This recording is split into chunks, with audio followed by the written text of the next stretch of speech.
conteúdo. Carregamentos equivalentes. Então, a gente pode sempre, né, substituir, a gente falou lá no início que a gente pode substituir duas ou mais forças por uma resultante que vai produzir, né, o mesmo efeito. Então, primeiro, né, a gente tem que analisar se produz algum tipo de momento, se eu tiver mais de uma força, e aí esse momento também tem que ser nulo. Se não produz, é só a gente simplesmente substituir.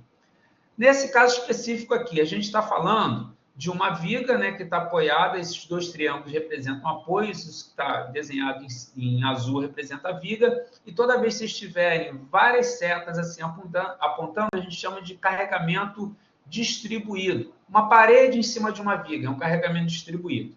E aí, nesse caso, esse carregamento é de 8 kN por metro.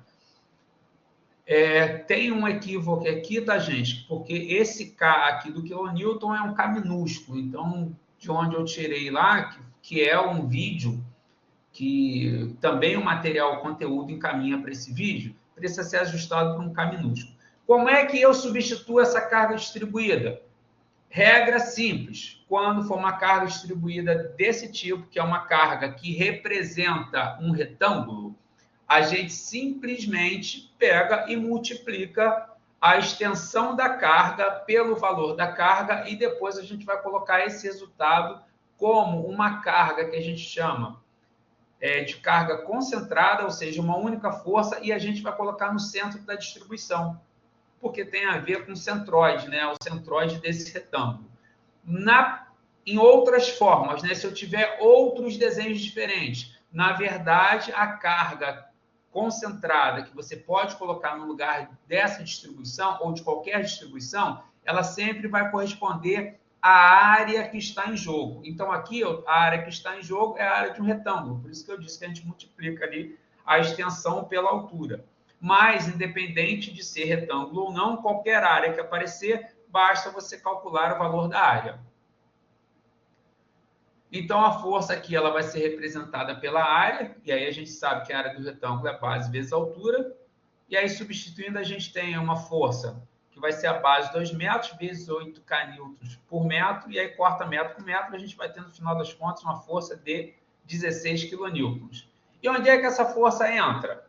Como, né, é um retângulo, essa força ela vai entrar no centro da distribuição, ou seja, na metade desse retângulo, porque o centroide do retângulo está aí na metade. O centroide normalmente é aquele ponto que ele divide, né? Para um lado, você tem a mesma quantidade de área que você tem para o outro. Isso se tratando de figuras planas, que é o caso aqui que a gente está falando desse retângulo. Quando você envolve peso, aí a história é outra, porque você tem Quando você envolve massa, a história é outra, porque você tem o peso né, a força-peso decorrente da massa que vai influenciar também nesse ponto de equilíbrio, tá? Então, aqui a metade vai ser igual a 1 metro. Então, eu vou colocar essa carga em 16 kN a 1 metro em relação a qualquer uma das extremidades, né, já que ela tem 2 metros. Uma outra, um pouco diferente, seria uma triangular. Aí, o que muda na triangular? O que muda na triangular é a questão do centroide, tá? Porque aí agora já não vai ser mais no meio. Se você pensar aqui no meio, ó, se eu coloco no meio, eu não tenho a mesma quantidade de área do lado esquerdo e do lado direito. Eu tenho muito mais do lado esquerdo. Então, esse centroide ele vai estar mais deslocado aqui para a esquerda. O quanto que ele vai estar mais deslocado para a esquerda? Sempre vai ser 1/3 a partir do ângulo reto. Então, a gente tem aqui ó, um triângulo retângulo, a minha área vai ser de um triângulo retângulo, em que aqui está o meu ângulo reto. Então, sempre que você for colocar o centroide de um triângulo retângulo, ele vai ser 1/3 a partir da posição do ângulo reto. Então, vai ser 1/3 para cá. E aí, esse 1/3 vai me garantir que essa área que está aqui ela é do mesmo tamanho da que está do outro lado. E como é que a gente calcula, né, a área de um triângulo? A área do triângulo é base vezes a altura dividido por 2. Se a gente lembrar do retângulo lá atrás, né, aqui, ó, eu tenho esse mesmo triângulo aqui em cima. Por isso, né, que geometria a gente aprende que a área do triângulo, retângulo, ela, aliás, de qualquer triângulo, né, mas do retângulo fica mais fácil de ver que ela é base vezes a altura dividido por 2, porque é metade da área de um retângulo. E aí, substituindo aí os valores, né, a gente vai encontrar uma força de 24 kN. E aí volto, né, para a mesma questão, né, de saber em que distância eu vou colocar. E aí eu preciso colocar essa força na direção do centroide desse triângulo, que fica a 1/3 em relação ao ângulo reto. Então, aí estariam os 24 kN. Tá? Lembrando, tá, para vocês que esse K aqui deve ser um K minúsculo, assim como está aqui embaixo. Então, esses dois exemplos aí, eu estou mostrando para vocês como é que a gente pode botar um carregamento equivalente.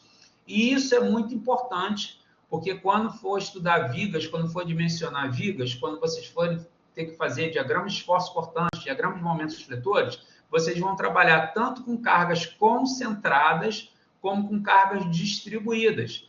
E para você poder calcular o que a gente chama de reações nos apoios, você vai sempre precisar substituir a sua carga distribuída por uma carga concentrada, senão você não consegue calcular. Então, é importante saber, né, que é possível a gente fazer esse tipo de modificação em relação às cargas. E aí, eu trouxe aqui para vocês um exercício, né, que diz o seguinte: determine a carga equivalente e sua linha de ação. A linha de ação é onde é que a gente vai botar essa carga para a viga. Ou seja, como é que eu coloco uma carga aqui que ela vai promover para mim a mesma ação que essa carga está promovendo? Agora, notem que aqui eu tenho uma diferença em relação ao que vim apresentando para vocês, né? Aqui eu tenho agora o desenho de um trapézio, em que eu tenho esse lado aqui valendo 30, esse outro valendo 10 e esse aqui valendo 3 metros. E agora, como é que a gente faz se a gente não falou de trapézio, tá? Calcular a área do trapézio, tranquilo, a gente tem fórmula para calcular a área do trapézio, mas aí a gente vai se enrolar na hora de falar dessa linha de ação, né? Onde é que a gente coloca, onde é que a gente posiciona essas forças? Então, o que a gente faz? Em alguns casos, a gente tem o seguinte recurso, de dividir a figura em duas figuras que a gente conhece. Então, o trapézio, na verdade, o que ele é? Ele é um retângulo com um triângulo retângulo. Olha, foi exatamente o que a gente acabou de falar. A gente falou do retângulo e do triângulo retângulo. Então, se eu fizer de cada um, eu depois consigo substituir, né, essa carga aqui por uma carga equivalente e determinar onde é que essa carga vai ficar. Então, vamos lá, né? Quando a gente redesenha, eu passo a ter, então, um retângulo que eu tenho a base valendo 3 metros, a altura 10 toneladas por metro, e um triângulo retângulo cuja base vale 3 metros e a altura 20 toneladas por metro. Agora, vamos fazer o passo a passo que a gente fez lá nos outros exemplos, né? Então, a força, primeiro, para o retângulo, vai ser base vezes altura. Então, substituindo aí os valores, eu vou ter que a força vai ser igual a 10 toneladas. Para o triângulo, a gente viu que a base vezes a altura é dividido por 2. Substituindo aí, a gente não pode esquecer, tá, que agora a altura do triângulo retângulo vale 20 toneladas. E aí, por acaso, também aqui eu tenho 30 toneladas também. Preciso agora de quê? Preciso posicionar essas forças na minha viga para poder fazer uma nova análise, porque eu estou substituindo primeiro as cargas distribuídas por cargas concentradas, ou seja, agora eu vou colocar uma força representando essa carga distribuída de 10 toneladas por metro e outra representando essa carga distribuída de 20 toneladas por metro, que é uma carga triangular. Primeiro, para a carga retangular, a gente viu o centro da distribuição. Então, a gente sabe que a distância vai ser uma distância igual a 1,5 metro. Metade, né? Já que eu tenho 3 metros, e aí vou colocar a minha carga ali de 30 toneladas. Está lá a minha primeira carga. A segunda carga, que também é de 30, como é triângulo retângulo, agora notem, o meu ângulo reto está do lado direito, então eu vou caminhar da direita para a esquerda agora 1/3. Então, 1/3 de 3 dá 1 metro, ou seja, se eu for caminhar daqui para lá, minha distância agora vai ser igual a 2 metros. E aí está lá a minha nova carga de 30 toneladas. Ok, consegui colocar as cargas. Só que eu não posso simplesmente só calcular a resultante dessas duas forças e dizer, minha resultante chegou a 60 toneladas, eu vou colocar uma carga de 60. Por que eu não posso fazer só isso? Porque essa carga de 60 vai ser colocada onde? A 1,5 metro? A 2 metros? Eu não sei. Eu preciso de quê? Eu preciso saber qual era o momento produzido pelas cargas anteriores para que eu consiga colocar essa carga de 60 toneladas em um mesmo ponto que produza o mesmo momento que as anteriores produziam. Então, o que eu vou fazer? Vou colocar ali, né, momento, que a gente estudou já, e a gente falou em webinar passado, que é o produto da força pela distância, e vou chamar ali os apoios, um apoio de A, um apoio de B, e como eu já coloquei a distância em relação ao apoio A, eu vou fazer o momento em relação ao ponto A. Lembrando que a gente aqui não necessariamente tem que ser assim, tá, gente? Mas nós optamos por toda vez que girar no sentido horário, a gente vai chamar o momento de positivo, e se girar no sentido anti-horário, de negativo. Se vocês pegarem outra referência que fale o contrário, não há problema algum, tá? Isso é só para a gente determinar qual o sentido de rotação. Então, em relação ao ponto A, essa primeira força é de 30 toneladas. A distância dela em relação ao ponto A é 1,5, então vai ser 30 vezes 1,5, e tende a girar aqui no sentido horário. Então, vou chamar esse momento de positivo. A outra força de 30 toneladas, ela está a 2 metros de A. Então, será 30 vezes 2 metros. E ela também tende a fazer com que gire no sentido horário. Então também é positivo.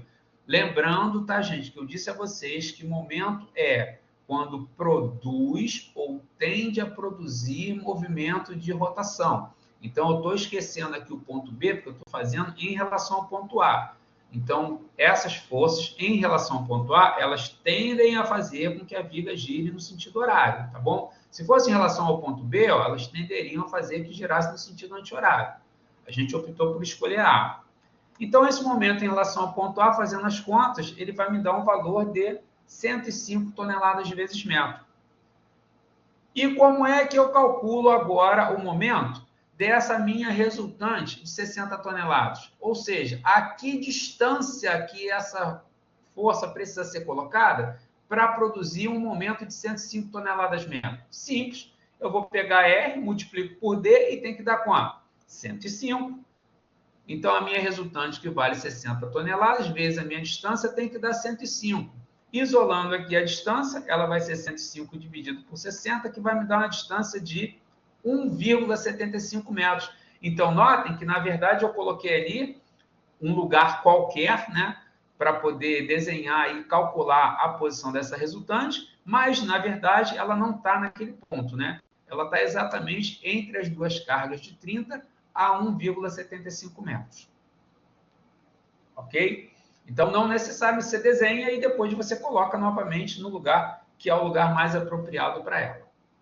Então, esse aqui é um exemplo de como a gente pode... Ah, Wagner, apareceu uma outra área diferente. É sempre, tá? Sempre você vai substituir isso daqui pelo valor da área e será o valor da sua carga. Então, se você puder, né, desmembrar essas áreas aí,